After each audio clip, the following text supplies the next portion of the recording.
이 시간 예배를 위해서 다 같이 묵상기도 드리시도록 하겠습니다.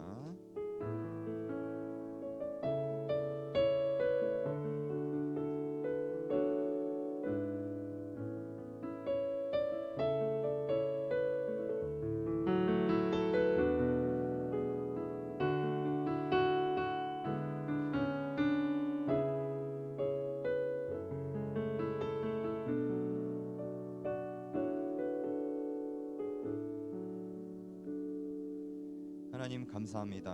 오늘도 저희가 이 자리에 모여서 그리고 각 가정과 각 처소에 모여서 하나님 앞에 예배드리고 찬양하려고 모였습니다. 주님, 저희가 어디 있든지 간에 저희 마음이 하나님께로 향하게 하시고 저희 마음 가운데에 무너지고 깨어진 영혼들이 있다면 하나님 회복시켜 주시옵소서. 세상이 강팍해지고 저희를 갈라놓고 있습니다. 그러나 이럴수록 저희가 더 하나님께 의지하고 하나님 앞에 나아와서 간절한 마음으로 하나님께 예배드리고 기도할 수 있는 사람들이 될 수 있도록 주님께서 은혜로 함께하여 주시옵소서. 예수님의 이름으로 기도드렸습니다. 아멘. 할렐루야. 아멘. 이 자리에 오신 여러분을 그리고 각 가정과 각 처소에 계신 여러분을 주님의 이름으로 축복합니다. 우리 한번 옆에 분으로 인사해 보겠습니다. 축복합니다.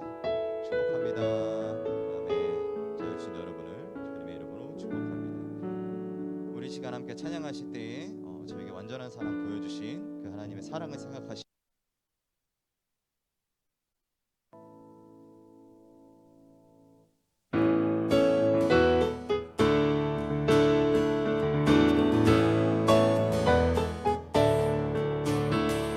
완전한 사랑 보여주신 구세주 그분 하나요. 그 아들 우리에게 주신 하나님 그분 하나요. 사랑 알기에 그 아들 나는 믿네. 날 이끄소서.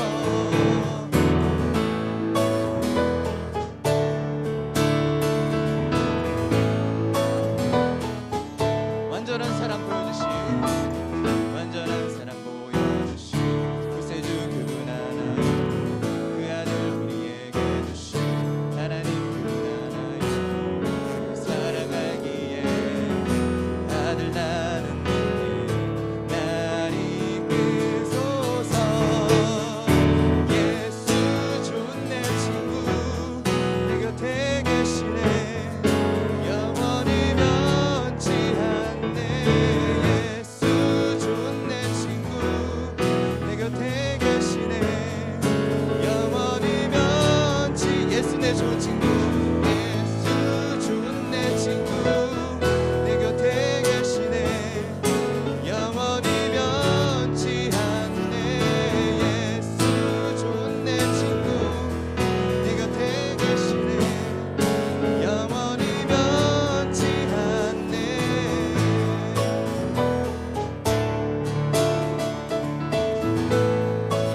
원하신 주 나는 믿네. 원하신 주 나는 믿네. 부활하신 주 나 믿네. 다시 오실 왕 나는 믿네. 그분과 영원히 살리 사랑 알기에 아들 나는 믿네. 날이 그 예수 좋은 내 친구. 예수 좋은 내 친구 내 곁에 계시네. 영원히 변치 않네. 예수 좋은 내 친구 내 곁에 계시네. 영원히 변치 않네. 예수 좋은 내 친구 내 곁에 계시네. 영원히 변치 않네. 예수 좋은 내 친구 내 곁에 계시네. 영원히 변. 예수 좋은 내 친구. 예수 좋은 내 친구 내 곁에 계시네. 영원히 변치 않네. 예수 좋은 내 친구 내 곁에 계시네. 영원히 변. 예수 좋은 내 친구. 예수 좋은 내 친구 내 곁에 계시네. 영원히 변치 않네. 예수 좋은 내 친구 내 곁에 계시네. 영원히. 마지막으로 예수 좋은 내 친구.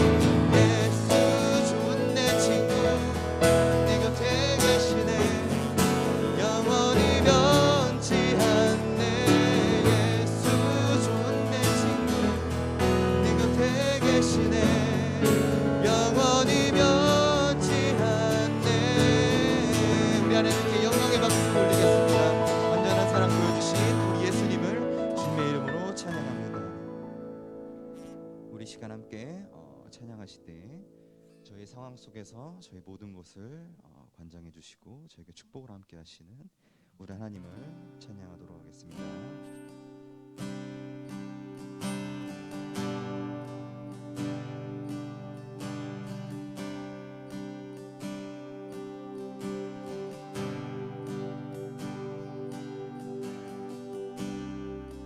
모든 상황 속에서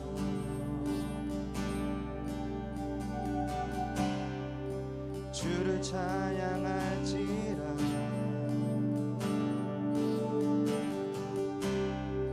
주는 너의 큰 상급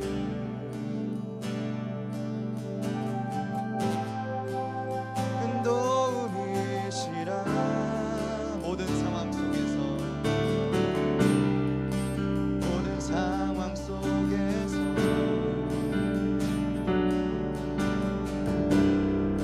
주를 찬양하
하나님의 사랑을 생각하시면서 이 예배를 통해서 저희가 하나님의 사랑과 하나님의 그 크신 은혜와 하나님의 그 저를 향한 그 크신 계획을 다시 한번 체험할 수 있는 시간 되게 해달라고 우리 시간 예배를 위해서 다 같이 기도하겠습니다. 기도하시겠습니다. 아버지 하나님, 이 시간 주님 앞에 우리가 온전한 마음으로 나아갑니다. 주님 우리를 붙잡아 주시고 위한 사랑하는 사람의 심령을 붙잡아 주옵소서.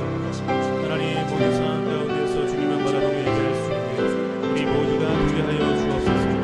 우리가 지금 처한 상황이 이해할 수 없고 어렵고 힘든 상황일지라도 주님 바라보며 예배드리며 나아갈 수 있는 귀한 영혼들가 되도록 인도하여 주옵소서. 우리 한 사람 한 사람 심령 가운데 주님의 은혜가 가득 차고 넘치는 귀한 시간 되게 하여 주옵소서.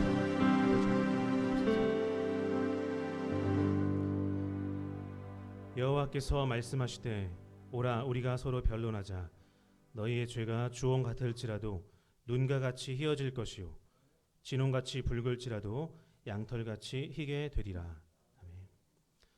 하나님, 죄인인 우리를 불러주시고 이 자리에 함께 모여 예배드릴 수 있도록 인도하심에 감사를 드립니다. 이 시간 우리 연약함을 주님께 내려놓고 나아갈 수 있는 그런 귀한 은혜의 시간 될 수 있도록 인도하여 주옵소서.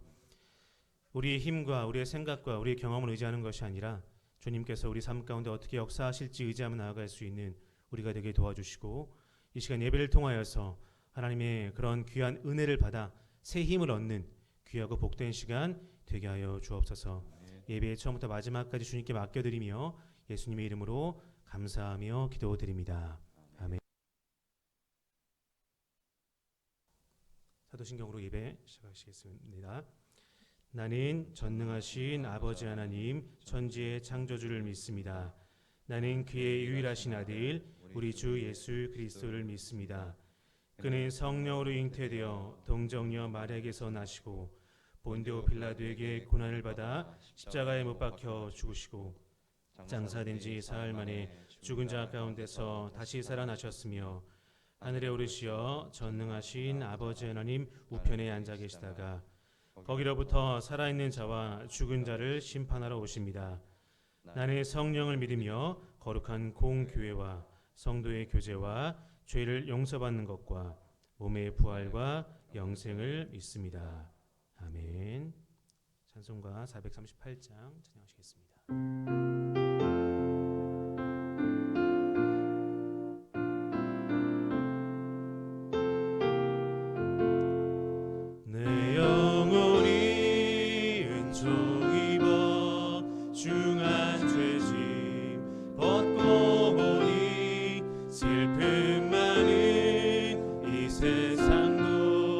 전국으로 화하도다. 할렐루야 찬양하세.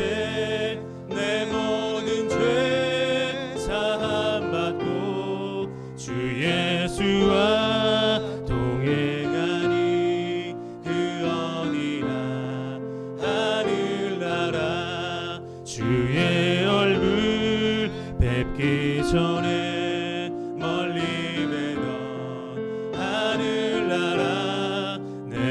속에 이러시니 날로 가깝도다. 할렐루야 찬양하세.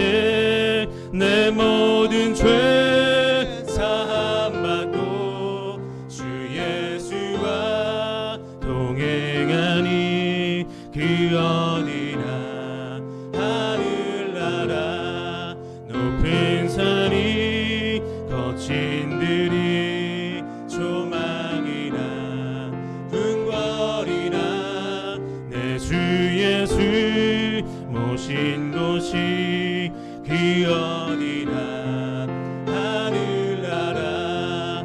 할렐루야 찬양하세. 내 모든 죄 사함받고 주 예수와 동행하니 그 어디나 하늘나라.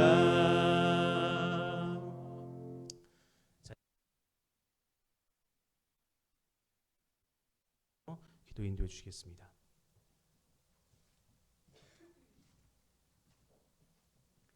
다 같이 기도드리겠습니다. 너희는 이 세대를 본받지 말고 마음을 새롭게 함으로 변화를 받아 하나님의 선하시고 온전한 뜻이 무엇인지 분별하도록 하라 하였습니다. 우리는 이 세대를 본받지 않게 하시고 분별하는 삶을 살게 하셔서 하나님 그 나라 그 일을 위해서 사용되어 주시는 도구의 삶을 감당할 수 있도록 주님 도와주시옵소서. 우리가 아무리 하려고 하지만 세상이 너무나 힘들어졌고 코로나로 인하여서 만나지도 못하고 나누지도 못하고 이런 모습으로 살아갑니다. 이럴 때 저희들이 먼저 정말 주님과 온전해질 때 참으로 기쁨의 사람이 될지언데 저희들 연약함 속에서 온전히 주님 앞에 드려지지 못함을 용서하여 주시옵소서. 마음은 온유로 돼 육신의 연약함과 또 아버지의 환경의 모습 속에서 온전히 주님 앞에 드려지지 못함을 이 시간에 다시 한번 용서를 구합니다. 우리들 연약함에 늘 넘어지지 않게 하시고 당신의 그 나라 그 일을 위하여서 사용되어 줄 수 있는 도구의 셈만 감당할 수 있도록 도와주시기를 간절히 바라옵곤합니다. 내가 사는 것이 아닌데 내가 사는 것처럼 살아가는 모습을 이 시간에 회개합니다. 우리가 사는 것은 이제 우리 육체 가운데 사는 것은 나를 위해서 죽으신 하나님의 아들을 믿는 믿음 안에서 사는 것이라고 했는데 우리가 돌아보면 얼마나 주님 앞에 구하고 살았는지, 얼마나 주님 앞에 기도하며 살았는지, 얼마나 주님 앞에 감사하며 살았는지 이 시간에 다시 돌아볼 수 있도록 도와주시옵소서. 우리 환경 속에 얼마나 감사할 수밖에 없는 조건 속에 사는데도 불구하고 원망과 불평이 있었는지 다시 돌아보게 하옵소서. 이제 우리 삶 속에 너무나 아버지 감사할 수밖에 없는 조건인데 늘 감사할 수 있도록 붙잡아 주시고 기도시는 죄를 요 앞에 결탄코 범하지 않게 하시어서 주님이 기뻐하시는 곳에 저희들이 있게 도와주시옵소서. 지금은 아버지 코로나로 인하여서 비대면으로 드리고 만나지를 못한다 할지라도 우리는 기도로서 동행하게 하시고 서로 아버지 전화로서 동행하게 하셔서 하나님 사람으로서 부족함이 없도록 도와주시기를 간절히 바라옵곤합니다. 우리는 말씀 속에 살게 도와주시고 기도 속에 살게 도와주셔서 늘 주님과 우리 진보하는 믿음의 사람이 되게 도와주시옵소서. 어리석은 자가 되지 않도록 도와주시기를 간절히 바라옵곤합니다. 오늘도 다니셔 주신 목사님 능력과 능력을 더해 주셔서 주시는 말씀을 통해서 우리 심령을 울리는 말씀이 되게 도와주시옵소서. 또 한 주도 아버지 말씀을 통하여서 저기 이겨 나갈 수 있는 모습이 되게 하시고 늘 매일매일 주시는 말씀 속에 저희들 이겨 나가는 말씀이 되어 주시도록 주님 붙잡아 주시기를 간절히 바라옵고 나를 위해서 권하여 주신 예수님 이름으로 감사하며 기도드리옵나이다.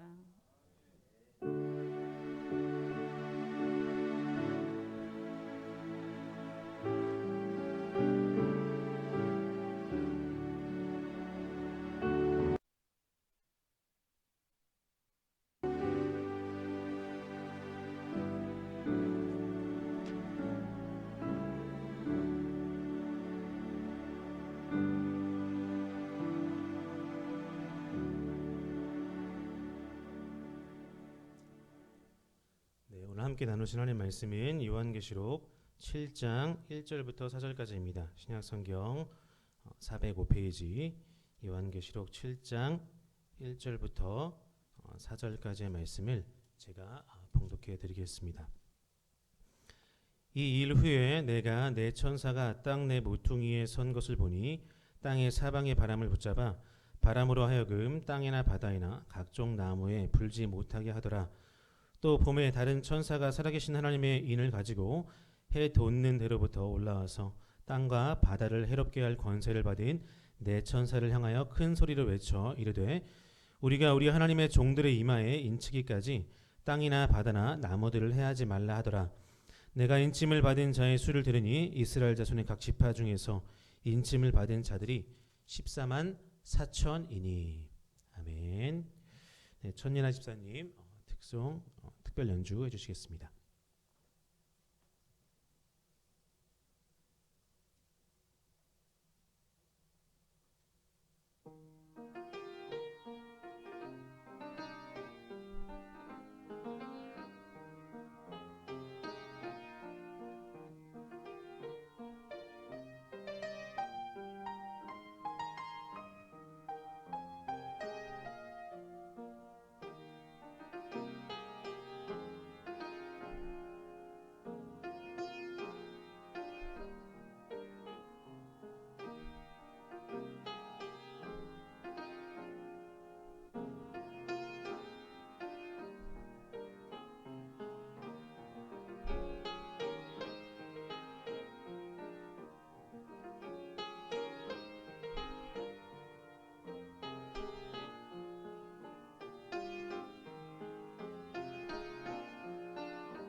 하나님께 영광 박수 드리겠습니다.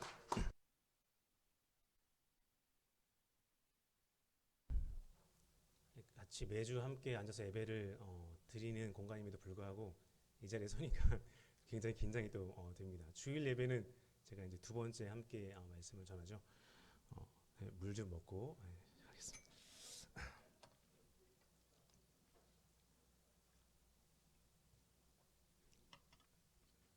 매주 주일날 담임 목사님께서 특성 연주를 들으면서 되게 감상하는 눈빛으로 이렇게 하시는데 저는 지금 언제 끝나지? 왜 길지? 긴장이 돼가지고 중간에 가서 앉지도 못하고 좀 그런 상황이었습니다. 오늘 요한계시록 7장 1절부터 4절까지의 말씀을 가지고 하나님께서 주시는 위로와 도전이라는 제목으로 함께 은혜를 나누고자 합니다. 사실 저는 요한계시록을 읽을 때 늘 두 가지 은혜를 경험합니다. 하나는 하나님께서 주시는 위로입니다. 요한계시록의 말씀을 읽을 때마다 하나님께서 어떤 특별한 위로를 주신다는 것이죠. 과거에 저희 힘들었던 일들이 떠오르면서 그때 하나님께서 그렇게 도우셨지. 그때는 몰랐지만 돌아보니까 하나님께서 이렇게 역사하셨지 하는 그러한 위로의 어떤 은혜들이 제 안에 생겨나는 것을 경험하게 됩니다. 사실 그 어려움이 있을 때는 잘 몰랐습니다. 그 어려움이 전부였고 어려움에 함몰되었기 때문에 하나님께서 함께 하시는지 또 같이 계시는지 나를 도우시는지 그때는 잘 몰랐지만 이제 시간이 지나고 뒤돌아보니 하나님께서 어떻게 역사하셨는지 이제 조금씩 보인다는 것이죠. 또 다른 은혜는 도전입니다. 도전. 그때 그런 경험을 바탕으로 이제 그런 동일한 어려움이 나한테 다가올 때 그 어려움만 바라보는 것이 아니라 하나님 바라볼 수 있겠구나. 하나님 바라보고 일어나서 나아갈 수 있겠구나 하는 그러한 도전이 제 안에 주어진다는 것입니다. 어떻게 보면 신앙의 내공, 신앙의 배짱 같은 것이 생겨나는 것이죠. 그때 경험을 유추하고 돌아보면서 앞으로 하나님께서도 동일하게 역사하시겠지, 나를 동일하게 도와주시겠지 하는 그러한 어떤 도전들이 제 안에 생겨나는 것을 경험하게 됩니다. 오늘 이 자리에서 같이 말씀을 읽으신 성도님들 또 그리고 각자의 처소에서 온라인으로 예배를 들으시면서 오늘 요한계시록을 같이 읽으신 이런 성도님들 오늘 본문 말씀을 읽을 때 어떠한 장면이 머릿속에 떠올랐는지 한번 여쭈어보고 싶습니다. 비단 오늘 예배 시간뿐만이 아니더라도 평상시에 요한계시록을 읽으시거나 하실 때 어떠한 이미지가 어떠한 그림이 머릿속에 떠오르는지 한번 여쭤보고 싶습니다. 보통 저도 마찬가지로 보통 요한계시록을 읽을 때 굉장히 무섭고 두렵고 이러한 이미지가 우리 머릿속에 떠오르는 것이 아마 대부분의 경험일 것입니다. 그럼에도 불구하고 오늘 우리가 요한계시록 말씀 가운데 하나님께서 주시는 위로와 도전이라는 그런 은혜를 함께 나눌 수 있는 이유는 그것은 요한계시록에 하나님의 마음이 굉장히 잘 녹아들어 있기 때문이 아닐까 합니다. 물론 성경 전체에 하나님의 마음이 잘 녹아들어가 있죠. 성경의 각 권마다 하나님의 독특한 은혜와 마음들이 녹아들어가 있습니다. 그러나 중요한 것은 요한계시록이라는 편지를 받은 성도들, 그렇죠? 그 성도들이 로마 제국의 어떤 핍박, 이게 예배드리다가 잡히면 끌려가서 죽임 당하는 그런 어떤 굉장히 위급하고 긴급하고 절체절명의 그런 어떤 상황 때문에 요한계시록에는 좀 더 분명하게 하나님의 마음이 잘 녹아 들어가 있고 그래서 또 우리가 요한계시록을 읽을 때 잘 읽는다면 하나님의 마음이 잘 발견되지 않나 그런 위로가 그런 은혜가 우리에게 주어지지 않나 생각을 해봅니다. 그래서 오늘 말씀을 통해서 하나님께서 주시는 위로와 도전 어떤 것인지 함께 은혜를 나누고 우리 성도님들 개개인에게 또 우리 교회 전체에게 어떤 위로와 도전을 주시는지 깨닫는 그런 귀한 시간 되시기를 주님의 이름으로 축복합니다. 그런데 사실 오늘 본문을 읽으면서 위로와 도전을 발견하기에 우리가 어려움이 하나 있습니다. 그것은 독특한 숫자 때문이에요. 어떤 숫자가 나오죠? 예, 대답 안 하실 줄 알았습니다. 네, 14만 4천이라는 숫자 때문에 우리가 사실 오늘 본문을 읽으면서 과연 이 본문 가운데 위로가 있을까, 도전이 있을까 하는 생각이 들 수도 있습니다. 사실 이 숫자는 기독교 역사 전체에서 굉장히 난해하다면 난해할 수 있는 그런 숫자였고 그래서 다양한 종파에서 또 다양한 이단들이 이 숫자를 가지고 독특한 교리를 만들어내서 사람들을 현혹시켰습니다. 그래서 먼저 오늘 본문 가운데 하나님의 위로와 도전을 발견하기에 앞서서 먼저 이 본문을 둘러싼 오해를 푸는 작업이 있어야 하지 않을까 생각을 해보았습니다. 그래서 간단하게 오늘 본문을 둘러싼 오해들이 어떤 것인지, 그런 이단들의 주장이 맞는 것인지 간략하게 한번 살펴보고 계속해서 하나님의 마음을 발견하는 그런 시간 갖도록 하겠습니다. 이 숫자 14만 4천, 이 독특한 숫자를 가지고 이 독특한 교리를 만들어낸 대표적인 이단이 있죠. 어디죠?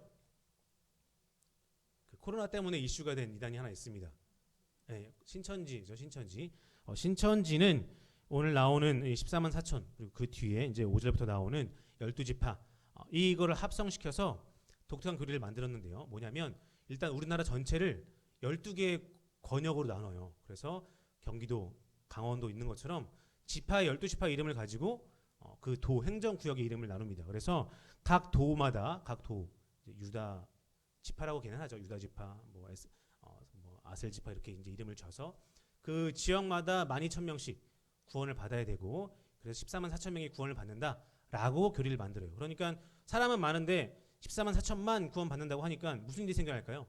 경쟁이 생기는 거죠. 그렇죠? 그 경쟁이 생기고 그 경쟁심을 이용해서 뭐 전도도 하게 하고 재산도 바치게 하고 뭐 인생 전체를 바치게 하는 그런 교리를 만들었습니다. 그래서 신천지는 14만 4천에 들어야 구원받는다라고 얘기를 해서 사람들로 하여금, 성도들로 하여금 어떻게든 이 14만 4천에 들게끔 하는 그런 교리를 만들어서 사람들을 현혹시켰습니다. 또 다른 이단은 여호와의 증인이에요. 여러분 여호와의 증인도 들어보셨죠? 가끔 이제 아파트에 잡지를 들고 찾아와서 전도하는 그런 종파인데요. 여호와의 증인도 14만 4천을 되게 독특하게 해석을 합니다. 그들은 구원의 세 가지 등급이 있다고 얘기를 합니다. 세 가지 등급이 있는데 그 중에서 가장 높은 최고 등급이 14만 4천이라고 얘기를 해요. 그러니까 문자적으로 거기도 14만 4천 명을 구원받는 사람의 수로 보고, 너희들이 열심을 내서 최고 등급으로 구원받는 사람 14만 4천 명이 들어야 한다라고 얘기를 합니다. 그렇죠? 그러니까 여호와의 증인과 신천지가 조금 이제 교리적인 내용은 다르지만 공통점은 있죠. 14만 4천을 문자적으로 해석해서 어떻게든 14만 4천 안에 들어야 한다라고 이제 얘기를 하는 거예요. 그래서 경쟁도 시키고 열심히 내게 하고 있습니다. 자, 그렇다면 이런 해석이 타당한가? 이 문자적인 해석을 해서 여러분들이 14만 4천 명 안에 꼭 들어야 합니다라고 제시하는 것이 과연 타당한가? 그렇지 않다는 것이죠. 저는 두 가지 면에서 틀렸다고 봐요.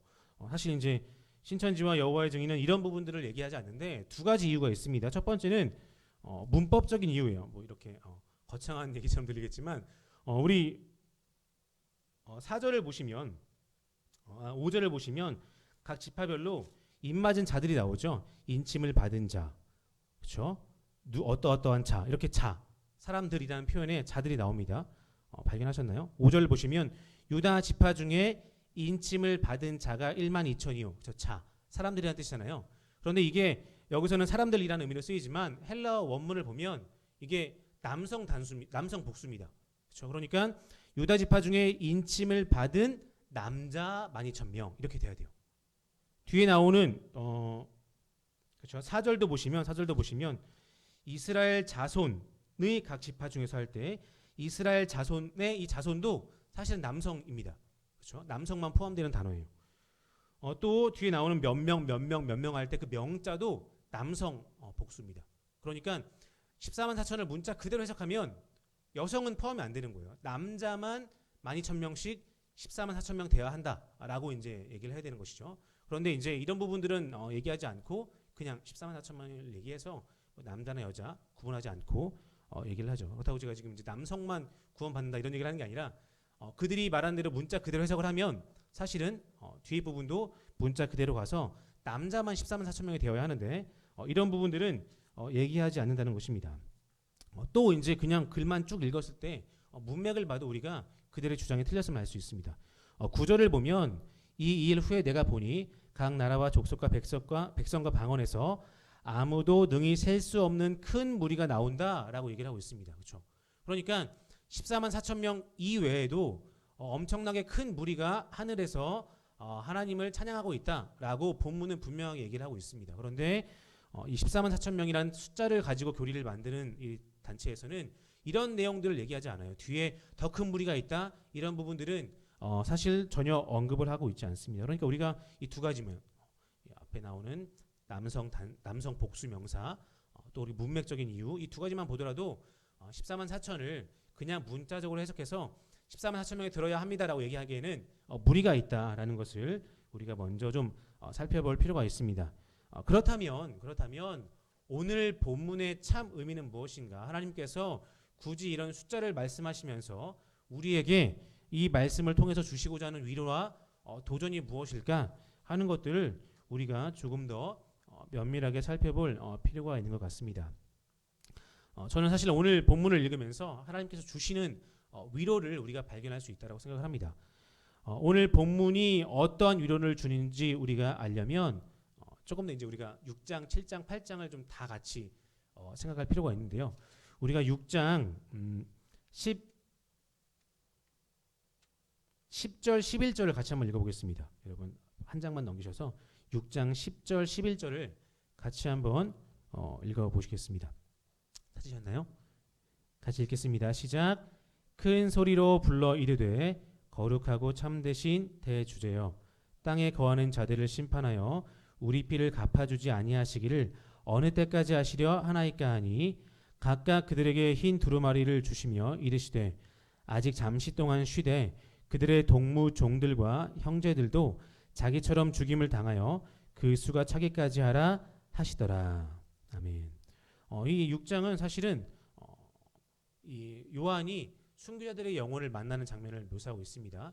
요한이 순교자들을 만났어요. 순교자들을 만났는데 이 순교자들의 영혼이 하늘에서 하나님께 질문하는 내용이에요. 하나님, 우리를 죽게 한 그 사람들을 언제쯤 심판하시겠습니까? 언제까지 우리가 기다려야 합니까? 라고 질문하는 내용입니다. 그런데 하나님께서 이렇게 답하시죠. 그 수가 차기까지 기다려라. 너희처럼 순교당하는 사람이 더 있는데 그 수가 차기까지 기다려야 한다 라고 말씀하시는 부분입니다. 또 쭉 내려가서 6장 17절을 보면 이제 세상의 권세자들이 하나님의 재앙을 경험하면서 너무 재앙이 크니까 이렇게 말해요. 그들의 진노의 큰 날이 이르렀으니 누가 능히 서리오, 이렇게 반문합니다. 이 재앙을 누가 견딜 수 있겠습니까? 이렇게 질문하는 내용이에요. 그러니까 6장에는 두 가지 질문이 있는 거죠. 언제까지 우리가 기다려야 합니까? 이런 질문이 있는 거고요. 또 한 가지는 이렇게 큰 재앙을 누가 견딜 수 있겠습니까? 다 죽지 않겠습니까? 하는 이 두 가지 질문이 6장에 주어지고요. 그거에 대한 답으로 7장에서 하나님께서 14만 4천을 말씀하고 계시는 겁니다.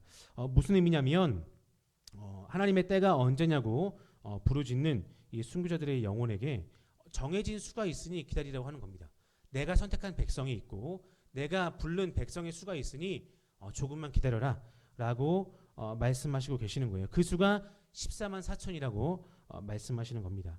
거대한 재앙 속에서 살아남을 자가 누구냐고 질문할 때 하나님께서 14만 4천 명에 대해서 말씀하시면서 재앙이 아무리 크더라도 나의 백성, 내가 선택한 백성 14만 4천은 결국 구원받는다라고 말씀하시면서 그 때가 있으니 기다리라 라고 말씀하시는 거예요. 결국 이 14만 4천이라는 것은 어떠한 핍박을 받든 어떠한 재앙이 오든 하나님께서 부른 그 선택한 그 백성이 결국 그 수 그대로 구원받는다라고 함을 보여주기 위함입니다.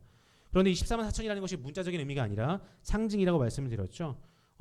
사실 우리는 이제 14만 4천을 딱 만날 때 머릿속에 떠오르는 게 쉽지 않지만 그 당시 사람들은 이 숫자를 보자마자 어떤 수를 분명히 떠올렸을 겁니다. 144 곱하기 1000의 이 조합을 떠올린 거예요. 여러분 1000이라는 것은 완전수입니다. 10이 3번 있는 거죠. 완전수입니다. 제 아들 아셀이도 4살인데요. 완전수 개념을 알고 있어요. 그래서 엊그제 이제 잠자리를 잡으러 갔는데 잠자리에 몇 마리가 있냐고 공원에 묻는 거예요. 아빠 모르지 라고 했더니 100마리 있어? 라고 묻는 거예요. 그래서 그 정도 될 것 같은데 그럼 100마리씩 100마리 있어? 라고 묻는 거예요. 무슨 의미일까요? 아셀이 눈에 보기에는 100이 가장 큰 수인 겁니다. 그렇죠? 100마리만큼 보이는 거예요. 그런데 그것도 큰 수인데 100마리만큼 100번 있으면 아셀이 입장에서는 엄청나게 큰 수겠죠. 그렇죠? 이런 완전수의 개념을 할 때 우리가 100 곱하기 100 하는 것처럼 이스라엘 사람들은 10의 3승 10 곱하기 10 곱하기 10 이것을 완전수의 개념으로 본 것입니다. 그럼 앞에 있는 144는 뭘까요? 이스라엘 12지파 곱하기 사도 12사도. 그렇죠. 12 곱하기 12는 144예요. 그러니까 구약의 백성을 대표하는 12지파 12, 거기에다가 신약의 성도들을 대표하는 12사도, 이 둘을 곱한 겁니다. 그렇죠. 거기에 이 둘만 곱해도 완전을 의미하는데 거기에 1000이라는 완전수를 한 번 더 곱한 거예요. 그러니까 하나님의 이 구원받은 백성, 하나님께서 어떠한 재앙 가운데에서도 어떤 환경 가운데서도 반드시 내가 데리고 가서 구원시키겠다라고 약속하시는 그 백성의 수가 완전하다는 것이죠. 엄청 많다는 것을 의미하고 있습니다. 구약의 대표 12지파, 신약의 대표 12사도, 거기에 완전수 1000을 곱한 이만큼의 수가 내가 선택한 백성인데 너희들 눈에 보기에 로마 제국의 핍박 때문에 어려움을 당하고 교회가 멸망할 것 같고 힘들지만 결국 궁극적으로 내가 선택한 모든 백성은 하늘나라에 와서 나를 찬양할 것이다. 이 장면을 하나님께서 보여주고 있는 것입니다. 당장 눈앞에는 엄청난 재앙이 보이고 당장 눈앞에는 교회가 곧 사라질 것 같은 핍박이 오더라도 하나님께서는 내가 택한 백성은 결국 끝까지 간다. 내가 택한 백성은 결국 끝까지 구원을 받는다. 이 장면을 오늘 14만 4천이라는 숫자를 통해서 우리에게 보여주고 있는 것입니다. 하나님께서 보여주는 위로가 바로 이것이죠. 내가 선택한 사람, 내가 택한 사람, 그 사람은 지금 당장 눈앞에 보이는 어려움이 있다 하더라도 끝까지 내가 정한 수준에까지 이르게 된다. 정한 지점까지 내가 데리고 간다. 그 장면을 오늘 말씀을 통해서 우리에게 보여주시고 있는 것입니다. 여러분, 오늘 우리가 오늘날 코로나 때문에 많은 어려움 가운데 있습니다. 개개인의 삶에서뿐만 아니라 교회도 큰 어려움이 있죠. 예배를 드리지 못하고 모이지 못하고 과연 또 우리 성도님들이 교회 집에서 잘 예배를 드리고 있을까, 잘 신앙생활을 하고 있을까, 이런 걱정과 염려가 사실 우리 모두에게 있습니다. 오늘 말씀을 통해서 우리가 다시 한번 확신을 가지고 나아갔으면 좋겠습니다. 하나님께서 택한 백성이라면 어디에 있든 어떤 어려움이 있든 끝까지 간다. 하나님께서 정한 그 수준에까지 끝까지 간다. 우리가 이 위로를 가지고 끝까지 나아가는 모든 성도님들 되시기를 주님의 이름으로 축복합니다. 그렇다면 도전은 무엇일까? 하나님께서 주시는 위로가 이제 이런 면이라면 도전은 무엇일까? 우리가 또 한번 살펴보았습니다. 위로만 주시고 그 위로에 감사해서 가만히 앉아있게 하는 것이 아니라는 것이죠. 그 위로를 통해서 우리에게 어떤 도전을 주신다는 겁니다. 그래서 하나님께서 주시는 도전은 무엇인지 제가 물 한 모금 더 마시고 살펴보도록 하겠습니다. 예, 굉장히 담임 목사님의 위상이 다시 한번 느껴지는 시간입니다. 저 앉아서 볼 때는 잘 몰랐는데 이게 또 주일 예배, 공예배를 섬긴다는 것이 굉장히 좀 긴장이 되네요. 예. 그렇다면 하나님께서 오늘 말씀을 통해서 어떤 도전을 주셨을까? 위로를 주셔서 힘을 내게 하시는데 그렇다면 그 위로를 바탕으로 우리로 하여금 어떠한 도전을 주시는가 우리가 한번 살펴보았으면 좋겠습니다. 그 도전은 오늘 우리가 읽지 않은 5절부터 8절까지 등장을 합니다. 5절부터 8절까지를 가만 보면 딱 보면 여러분 반복되죠. 어디 지파 중에서 1만 2천 명, 어디 지파에서 1만 2천 명, 어디 지파에서 1만 2천 명, 이렇게 12지파를 언급하시면서 각 지파에서 1만 2천 명씩 구원을 받은 무리가 있다라고 말씀하시는 부분입니다. 우리가 읽기에는 사실 이것이 무슨 의미일까라고 궁금할 수도 있습니다. 그러나 요한계시록 전체는 사실은 구약의 문화에 익숙한 사람들에게는 딱 보면 하나님이 그걸 말씀하시는구나, 이런 것들이 많이 담겨 있습니다. 여러분, 구약에서 이렇게 지파별로 사람을 세는 책 딱 한 권 있죠. 어딘가요? 자, 맞추시는 분에게 담임 목사님과 점심을 할 수 있는 특권을 제가 선물로 아무도 안 맞추실까요? 네. 민수기죠, 민수기. 네. 민수기에서 약속의 땅을 정복하기 직전에 하나님께서 각 지파별로 전쟁에 나갈 수 있는 사람을 세시기 위해서 인구 조사를 하십니다. 그렇죠. 그러니까 구약에서 인구 조사의 목적은 딱 하나예요. 전쟁을 해서 약속의 땅을 정복하는 그런 목적이 있습니다. 여러분, 그런데 굳이 이 부분에서 왜 하나님께서 각 지파별로 사람의 수를 셀까요? 그냥 앞에서 14만 4천이라고 딱 하시고 위로만 주시면 되는데 왜 굳이 민수기에서와 동일한 방식으로 성도들에게 각 지파별로 사람을 세는 장면을 또 보여주실까? 이것이 사실 우리에게 주시는 도전이 담겨 있는 부분입니다. 그 민수기에서 인구조사를 하시면서 하나님께서 너희들 약속의 땅의 눈앞이야. 이제 군대를 정비하고 전투에 참여할 수 있는 사람을 정비해서 약속의 땅에 올라가서 전쟁을 해라. 거룩한 전쟁을 해라. 라고 말씀하시는 것처럼 오늘날 이 부분을 통해서 그 당시 초대교회 성도들에게 이제 너희가 위로를 받고 하나님의 군사로서 세상에서 다시 한번 싸워야 한다라고 말씀하시고 있는 부분입니다. 로마 제국이라는 거대한 악 때문에 움츠러들지 말고 내가 주는 위로, 구원받은 사람들은 무조건 어떻게든 하나님께서 데려가신다는 그런 위로를 붙잡고 나아가서 싸워라, 나아가서 전투해라 라고 하는 장면을 오늘 말씀 가운데 보여주시는 것입니다. 여러분, 이렇게 말씀하시지 않고 그냥 하나님께서 직설적으로 너희들 나가서 이제 로마 제국과 싸워야 한다. 로마 제국은 나의 대적이고 하늘나라의 대적이기 때문에 나의 군사들 너희들 나가서 로마 제국과 싸워라, 전투해라 라고 말씀하시면 어떤 일이 발생할까요? 이 책과 이 편지가 로마 제국 검열에 걸려서 성도들에게 가지가 않겠죠. 그러니까 로마 제국 사람들은 잘 아리까리하게, 이런 표현을 써도 되나요? 네. 헷갈리게 하면서 성도들이 딱 봤을 때 하나님의 메시지를 발견할 수 있는 방식으로 하나님께서 담아서 주시는 것이죠. 그래서 오늘 우리가 읽은 1절부터 8절까지에 담긴 하나님의 위로와 도전은 하나님의 구원받은 백성, 하나님의 선택된 백성은 끝까지 어떻게든 보장되고 하나님의 그 수준에까지 이르게 되니 너희들 걱정하지 말고 이제 로마 제국과 싸워라. 나가서 담대하게 로마 제국과 싸워라 하는 장면을 오늘 말씀을 통해서 보여주시는 것입니다. 어렵고 힘든 상황이지만 일어나 싸우라는 도전도 오늘 말씀을 통해서 주시는 것입니다. 사실 이러한 위로와 도전은 하나님의 계획 가운데 주어지는 것 같습니다. 초대교회 성도들이 고통과 핍박으로 인해서 지하 교회에 숨어 하나님께 그 끝이 언제냐고 부르짖고 있을 때 하나님의 답변은 나에게는 다 계획이 있다. 나에게는 다 플랜이 있다. 너희들 이 위로 붙잡고 일어나서 싸워라 라고 오늘 말씀을 통해서 우리에게 도전하고 있는 것입니다. 하나님의 계획을 믿고 조금만 더 버티라고 말씀하시는 것입니다. 하나님의 계획을 믿고 일어나 싸우라고 말씀하시는 것입니다. 여러분, 우리가 어떤 문제를 만날 때마다 그 문제에 대한 하나님의 계획이 이미 있다는 사실을 믿고 나아가는 여러분 되시기를 바랍니다. 하나님께서 우리를 돕기로 결정하셨고 지금도 우리 눈에 보이진 않지만 우리를 돕고 계신다는 사실을 믿으시기 바랍니다.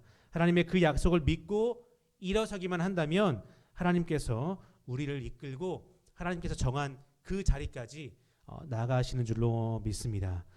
사실 이 말씀이 큰 위로를 주는 이유는 우리 삶의 문제가 끊임없이 주어지기 때문이죠. 사실 저는 이제 이 말씀을 준비하면서 요한계시록을 읽을 때마다 사실은 제 과거에 어떤 어려움들이 떠오른다고 말씀을 드렸는데 저는 항상 제 삶의 20년, 제 고3 이후에 20년이 지났거든요. 이제 40이 되었습니다. 동안이죠? 죄송합니다. 네. 저는 고3 때 대학만 들어가면 제 삶의 모든 문제가 다 끝나는 줄 알았어요. 아마 오늘날 많은 학생들이, 중고등부 학생들이 동일하게 생각할 것 같습니다. 왜냐하면 초중고의 이런 모든 어떤 스케줄이나 일정들이 대학 입시라는 한 가지 목적을 향해 맞춰져 있기 때문에 대부분의 학생들은 대학만 가면 내 인생 펼 거야. 대학만 가면 내 인생에 어려움은 없을 거야. 라고 생각을 하고 대학을 향해 달려갈지도 모르겠습니다. 여러분, 하지만 승근 형제 대학 이후에 어때요? 네. 그렇죠. 제가 보기엔 대학이 고난의 끝이 아니라 문제의 시작인 것 같아요. 우리 삶의 문제의 시작이 대학부터가 아닐까 생각을 한번 해봅니다. 대학을 가면 취업 준비를 해야죠. 취업을 하면 또 결혼 준비를 해야죠. 결혼을 하면 또 자녀 낳을 준비를 해야죠. 자녀를 낳으면 자녀를 키워야죠. 자녀가 성장하면 끝인가요? 아니죠. 또 이정자 원사님 또 손주들 봐야죠. 그렇죠? 네. 이렇게 우리 삶의 크고 작은 문제들이 계속 끊임없이 나타난다는 것입니다.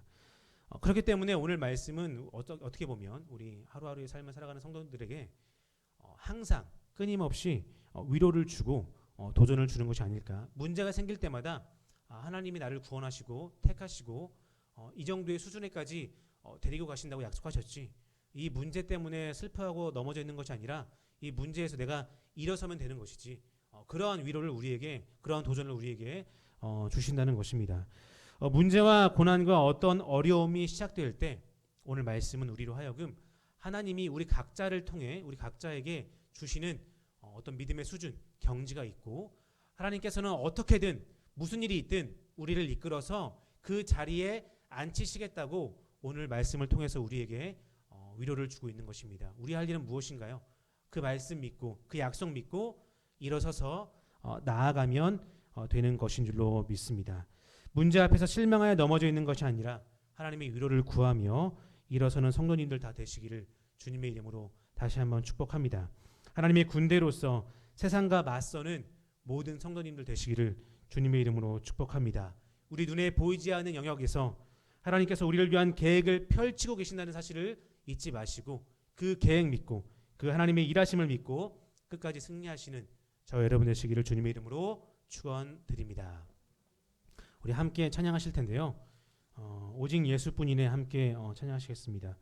여러분, 저는 이 찬양 가운데서 가장 은혜가 되는 부분이 크신 계획 다 볼 수도 없고 작은 고난에 지쳐도 이 부분입니다. 우리가 하나님의 크신 계획 다 볼 수 없지 않습니까?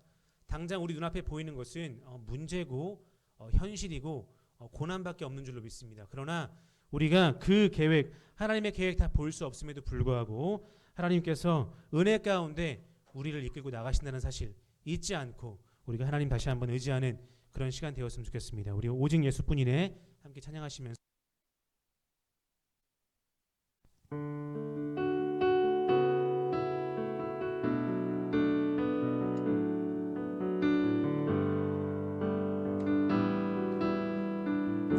은혜 아니면 살아갈 수가 없네. 은혜 아니면 살아갈 수가 없네. 모음마저도 다 주의 것이니 세상 평안과 위로 내게 줬어도 예수 오직 예수뿐이네. 다시 한번 은혜 아니면 살아갈 수가 없네. 은혜 아니면 살아갈 수가 없네. 보음마저도 다 주의 것이니 세상 평안과 위로 내게 없어도 예수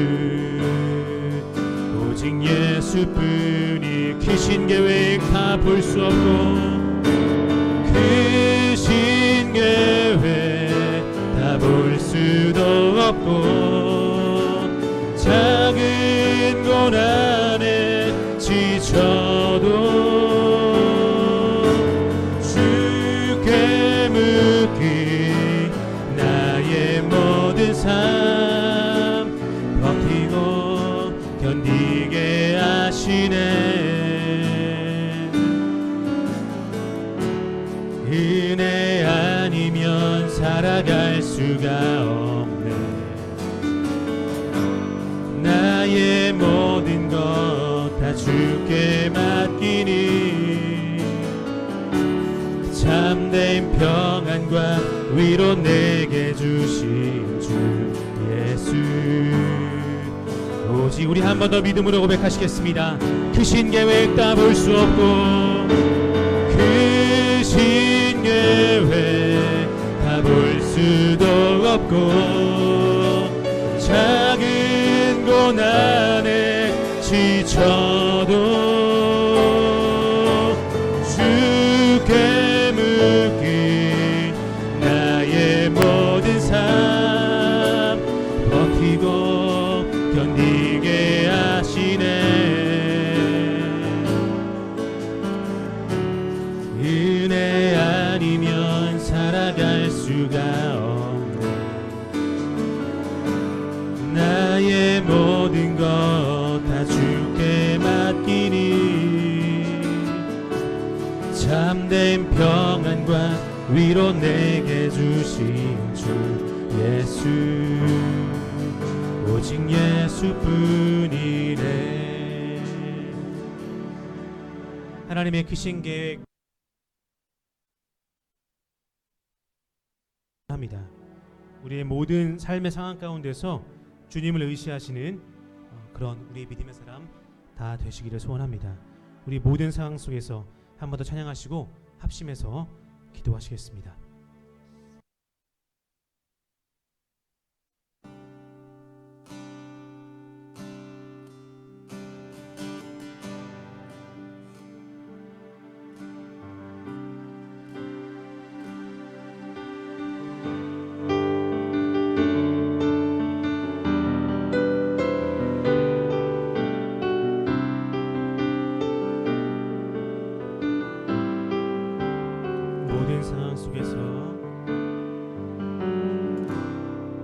모든 상황 속에서 주를 찬양할지라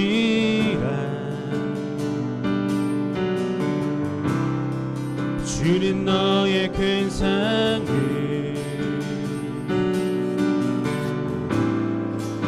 큰 도움이시라 주의 얼굴 구할 때 주의 영을 부사 크신 사랑 안에서 주를 보게 하소서. 내 영혼이 확정되고 확정되었사오니 내 영혼이 확정되고 확정되었사오니 믿음에 눈 들어 주를 바라봅니다. 내 영혼이 확정되고 확정되었사오니 믿음에 눈 들어 주를 바라봅니다. 모든 상황 속에서 모든 상황 속에서 주를 찬양할지라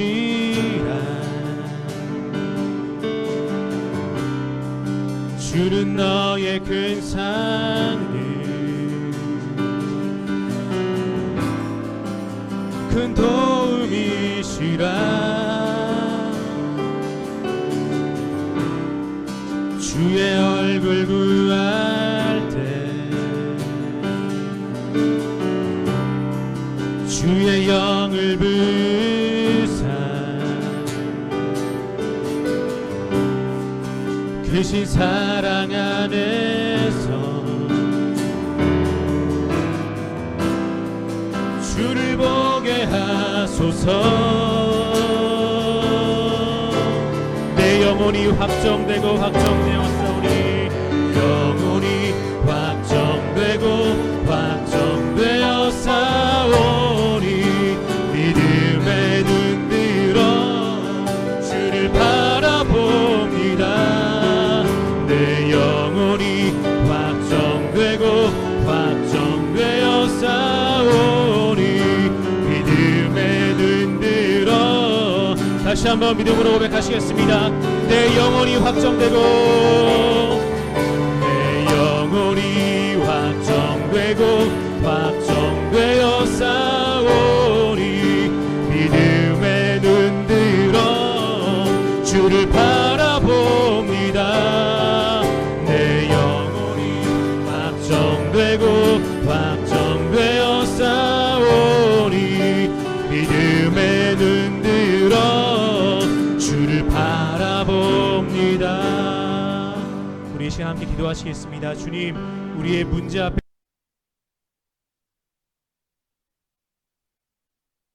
어떻게 펼쳐질지 그 주님의 일하심만 바라보게 하여 주옵소서. 우리가 다 그런 믿음의 사람 되게 해달라고 같이 합심으로 기도했으면 좋겠습니다. 기도하시겠습니다. 주여 아버지 하나님, 우리에게 믿음의 눈을 넣어여 주옵소서. 아버지, 우리에게 믿음의 눈을 넣어여 주옵소서. 주님, 지금 당장 내 눈앞에는 문제만 보이고 지금 당장 내 눈앞에는 고난만 보일지라도 아버지 하나님, 우리가 주님만 바라보고 나아갈 수 있는 믿음의 눈을 갖기를 소원합니다. 하나님, 주님의 택함 받은 자, 하나님께서 구원하시기로 결정하신 자, 주님, 그런 모든 사람을 아버지 무슨 일이 있든 주님의 자리에 아버지 하나님 앞에 이끄심 받는다는 그 약속을 믿고 나아가는 우리가 되게 하여 주옵소서. 하나님, 우리가 그 약속을 믿고 일어서서 나가기를 소원합니다. 일어서서 나가기를 소원합니다. 우리에게 믿음을 더하여 주옵소서. 우리에게 믿음의 눈을 더하여 주옵소서. 주여 하나님, 주께서 주시는 그 도전을 붙들고 나아가기를 소원합니다. 주님, 우리에게 주신 이루와 도전을 붙들고 나아가는 우리가 되게 하여 주옵소서. 이 어렵고 힘든 이 시기 가운데 하나님, 우리 한 사람 한 사람의 심령 가운데 주님 믿음을 더해 주시고 믿음의 눈을 더하셔서 아버지 하나님만 바라볼 수 있도록 주님 역사하여 주옵소서. 예수께서 함께 하시기를 소원합니다. 주님 인도하여 주옵소서. 하나님, 우리에게 그렇게 믿음의 눈을 더하여 주옵소서. 연약하고 부족한 우리 한 사람 한 사람, 때로는 주님의 계획이 전혀 보이지 않고 주님의 일하심이 전혀 보이지 않고 주님의 함께 하심이 전혀 느껴지지 않더라도 보이지 않는 곳에서 하나님께서 우리를 향해 일하시고 계심을 믿고 나아가는 우리가 되게 하여 주옵소서. 우리 한 사람 한 사람 어디에 있든 어디에서 무슨 일을 만나든 그 믿음의 눈을 가지고 나아가는 모두가 될 수 있도록 주님 붙들어 주옵소서. 감사드리며 예수 그리스도 이름으로 기도드립니다. 아멘.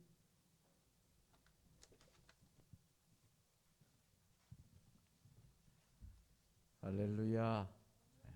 우리 오늘 위로와 도전, 참으로 우리의 삶에서 위로가 없이 어떻게 살겠어요? 또 우리에게 도전이 없이 우리가 어떻게 앞으로 나아가겠어요? 위로와 도전을 우리에게 주신 귀한 우리 목사님, 은혜 주신 감사합니다.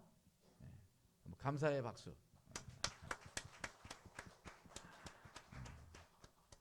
자기 혼자 물을 다 먹어서 내가 먹을 물이 없어요. 우리 찬양 321장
힘들어도 주님을 위해 산다 마음 가지면 다 감당이 될 줄 믿습니다.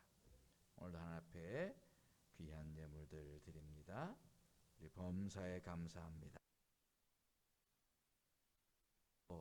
교회와 감사합니다. 감사함금 부천번제 예물 하나님께 드렸습니다. 기도드리겠습니다. 하나님 아버지, 하나님이 우리를 주장하시고 주관하시고 우리는 한 치 앞을 볼 수 없고 앞날을 내다볼 수 없지만 주님께서 앞서가시며 우리의 걸음걸음을 인도하시고 지혜를 주시고 깨달음을 주시고 피할 길을 내시고 그렇게 우리를 붙잡아 주시니 감사합니다.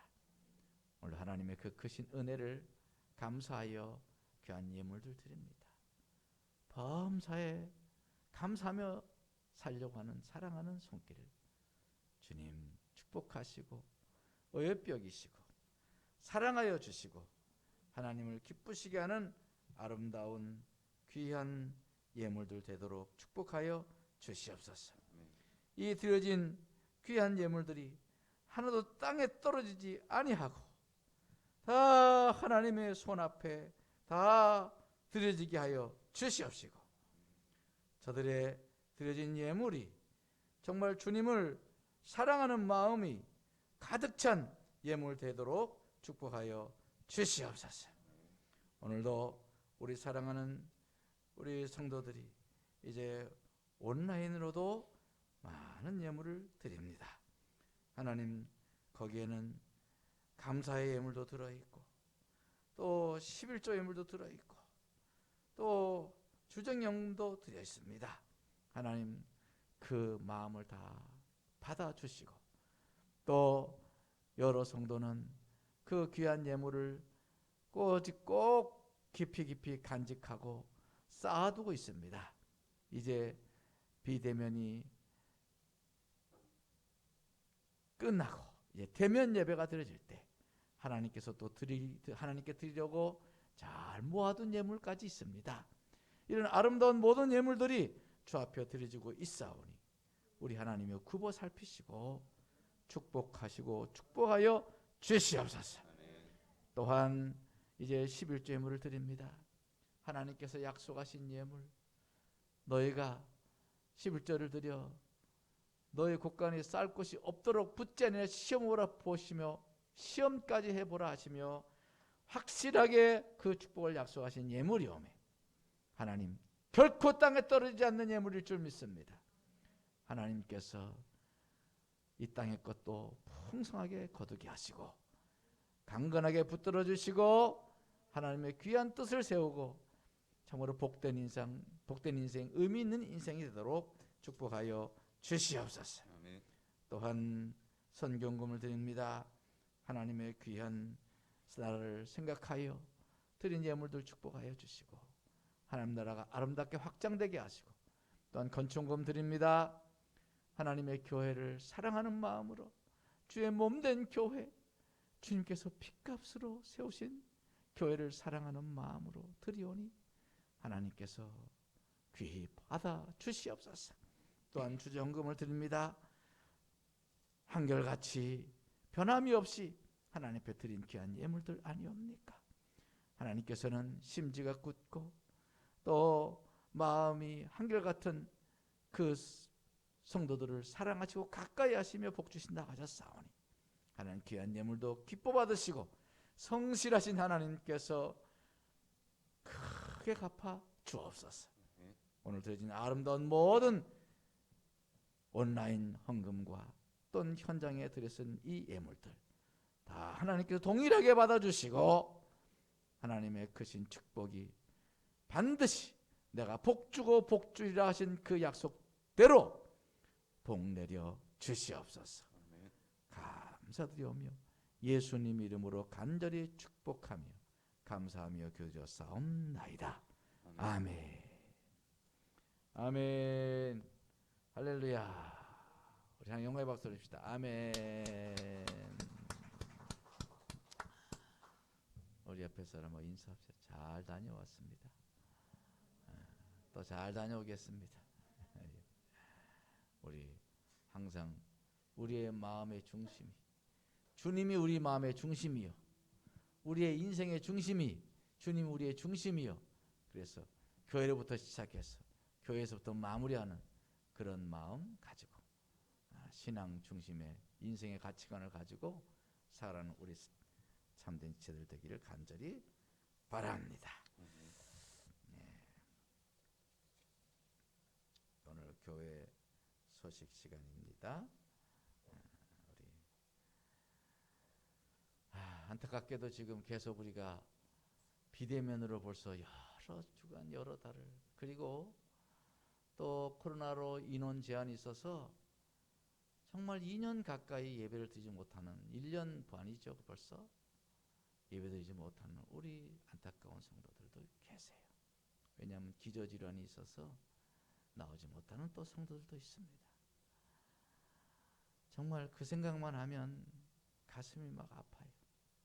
가슴이 아프고, 지금 또 이거 4단계가 돼서 이 자리에 있어야 될 우리 성도들이 없으니까 이제 목회하는 목자의 심정이요, 정말 뭐가 가슴이 텅 빈 것 같아요. 내 속이 아무것도 없는 것 같이 허전해. 어서 빨리 속히 우리가 함께 모여서 예배는 대면하는 거 아니에요. 우리 교회라는 이름 자체가 에클레시아 아닙니까? 에클레시아. 세상에서 불러내어 마음을 받은 사람들의 모임, 그게 교회예요. 교회에는 단어 자체에서 의미가 모임이다. 모임을 못하고 있으니 이게 어떻게 교회라고 할 수 있겠냐. 너무 속상해요. 여러분 기도 많이 하시고 빨리 이 백신도 빨리 맞고 치료제도 나오고 이렇게 해서 우리가 정상적인 예배를 드려야 되도록 기도 많이 하시기 바랍니다. 네. 그리고 우리가 함께 보지 못하는 우리 성도들, 여러분 다 좀 기도 전화도 좀 해주시고 또 문자도 하고, 얼마나 그래도 소통할 수 있는 그런 좋은 매개체가 많잖아요. 저도 계속 돌아가면서 전화를 합니다. 계속 전화해서 어떤지 또 말도 걸고 또 재밌는 이야기도 하면서 그 마음을 이렇게 만져보는 거예요. 이상이 있나 없나, 조금 더 요상하지 않나, 이렇게 만져보면 그래도 우리 성도들이 다 건강해요. 마음들이 건강하고 밝고, 그래서 우리 교회에서 함께 나오지 못하지만 그렇게 참 건강한 모습으로 신앙생활 잘하고 있는 것 참 다행을 여깁니다. 그러나 절대로 중요한 것은 나한테 하면 안 돼요. 개인적인 영성, 개인적인 신앙을 위해서 열심히 기도 시간을 놓치면 안 돼요. 그리고 말씀을 보고 말씀을 듣고 암송하고, 이런 생활이 우리의 신앙을 지켜줍니다. 그냥 맥없이 놓고 있으면 나중에 되면은 아무것도 안 나오는 빈껍데기 신앙이 되고 맙니다. 그렇기 때문에 우리 사랑하는 성도 여러분, 개인적인 기도의 시간을 놓치지 마시고, 개인적으로 잘 안 되면 교회 오시면 돼. 교회를 아무도 없이 혼자 예배 드리고 기도하는 거예요. 어떻겠어요? 지금도 홀로 오셔가지고 혼자 오셔서 기도하시는 분이 계신데, 여러분들 그렇게 기도하는 시간을 정말 게으리하지 않기를 간절히 부탁을 드립니다. 그리고 설교 말씀 꼭 집에서 몇 번씩 들으시고, 한두 번씩 들으시고, 더 나가서는 두세 번 들으시고, 더 나가서는 매일매일 들으면 더 좋겠죠. 그래서 우리가 그래야 신앙이 지켜지는 거예요. 담임 목사는 늘 그 걱정이에요. 우리 성도들의 신앙이 나태해질까 봐. 그게 제일 걱정. 지난주 말씀처럼 미지근한 성도가 될까 봐 제일 걱정이란 말이에요. 하여튼 여러분 많이 힘써 주시고 애써 주시기를 바랍니다. 그리고 말씀 암송 우리 매일매일 올리라고 그랬더니 저한테 가끔 올라오는데 아직도 한 번도 안 올리신 분들이 있어요. 양심에 손을 놓고 생각해 봐요. 그 좋은 머리 가지고 뭐 할 거예요? 이 나이 많은 저도 암송을 매일매일 해가지고 지금까지 이번 달 거 15개 다 외우고, 15개가 아니지, 겹치는 것도 있으니까 15일치 다 외우고 있습니다. 할 수 있습니다. 어떤 사람은 이렇게 아유 그걸 어떻게 해요 목사님, 그걸 어떻게 해요. 하루 한 개씩만 해주세요. 하루 한 개씩만 하셔. 그랬는데 하루 하나도 좋아. 계속 여러분 말씀 암송하시는 것이 여러분 얼마나 여러분 신앙생활에 큰 힘이 되는지 몰라요. 그렇게 함께 노력해 주시기 바랍니다. 예, 그리고 오늘은 8월 15일 광복주간이에요. 광복주일, 광복절입니다. 그래서 오늘 하남시 기독교 연합회가 오후 3시부터 온라인으로 예배를 드립니다. 원래는 다 모여서 예배 드리려고 했는데 4단계가 해제되지 않아서 그 온라인으로 우리 광복절 특별 예배를 드려요. 여러분 오후 3시에 함께 하시면 제가 온라인으로 쫙 보내드릴 거예요. 우리 교회 카톡방에. 그럼 그걸 치시면 바로 실시간으로 예배를 드릴 수 있게 되는 것입니다. 이렇게 여러분 함께 나라를 좀 걱정해 주시고, 참 우리나라가 참 기도할 제목이 많아요. 이 코로나 이 시국도 그렇고요. 또 그리고 너무 우리 사상적으로 너무 극한적으로 대립돼 있어요. 진보와 보수. 그 뭐 오늘 들어보니까 뭐 진보 단체와 보수 단체가 같이 또 이렇게 뭐 또 시위를 한다고. 참 우리나라 좋은 나라고 온 세계 사람들이 대한민국을 부러워하고 이 정도로 발전했는데 이 진영 싸움이 끊이질 않아. 참 이게 참 너무 안타까운 일이에요. 여러분 우리나라 미래를 위해서 기도 많이 해야 합니다. 건강한 나라가 될 수 있도록 정치도 건강해져야지요. 경제만 건강히 잘 돼서 됩니까? 여러분 우리가 어떻게 이 광복을 얻었습니까? 광복. 대한민국이 어떻게 해서 광복하게 됐단 말이에요. 그걸 감사하고 우리의 주권도 없고 정말 노예처럼 살던 그 시절을 생각하면서 우리는 다시 나라를 소중히 여기고 감사하고, 우리나라 그 폐허 같은 완전히 정말 그 폐허인 그 대한민국이 지금 전 세계에서 손가락이 꼽히는 나라가 됐잖아요. 이건 기적이에요. 하나님께서 우리 교회가 70년, 60년, 70년, 80년 얼마나 기도했냐고요. 큰 나라를 위해서 구국 기도원을 세우고 구국 기도처를 세우고 나라를 위해서 얼마나 기도했습니까? 정말 오히려 지금이 정말 기도가 필요한 시대예요. 오늘 우리 광복절 예배 나라와 민족을 위해서 기도하는 그런 귀한 시간 되기를 바랍니다. 아멘. 우리 또 이렇게 오늘 우리 함께 또 예배를 드려주신 귀한 우리 자매님도 계시네. 감사해요.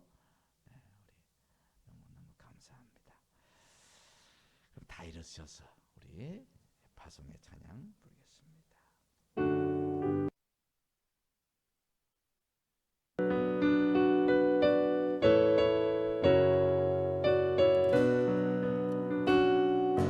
가는 길에 주의 평강 있으리 평강대와 함께 가시니 너의 걸음 주 인도하시니 주의 강한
피 흘리사 생명 주시고 지금도 우리의 가운데 계셔서 우리와 동행하며 우리의 갈 길을 붙들어 주시고 위로해 주시고 끊임없이 신앙의 도전을 주시는 우리 주 예수 그리스도의 크신 은혜와 하나님 아버지의 극진하신 사랑과 성령의 감화감동 교통 역사하심이 이제 오늘 말씀처럼 하나님께 주신 위로를 통하여 새 힘을 얻고 그 새 얻은 새 힘으로 다시금 새로운 신앙의 목표 하나님의 나라를 위하여 도전해 나가는 그런 믿음의 용사 십자가 군병의 자세로 살아가기를 결단하는 우리 모든 생곡지체들 머리 위에 이제로부터 영원토록 함께 하시기를 간절히 축원하옵나이다.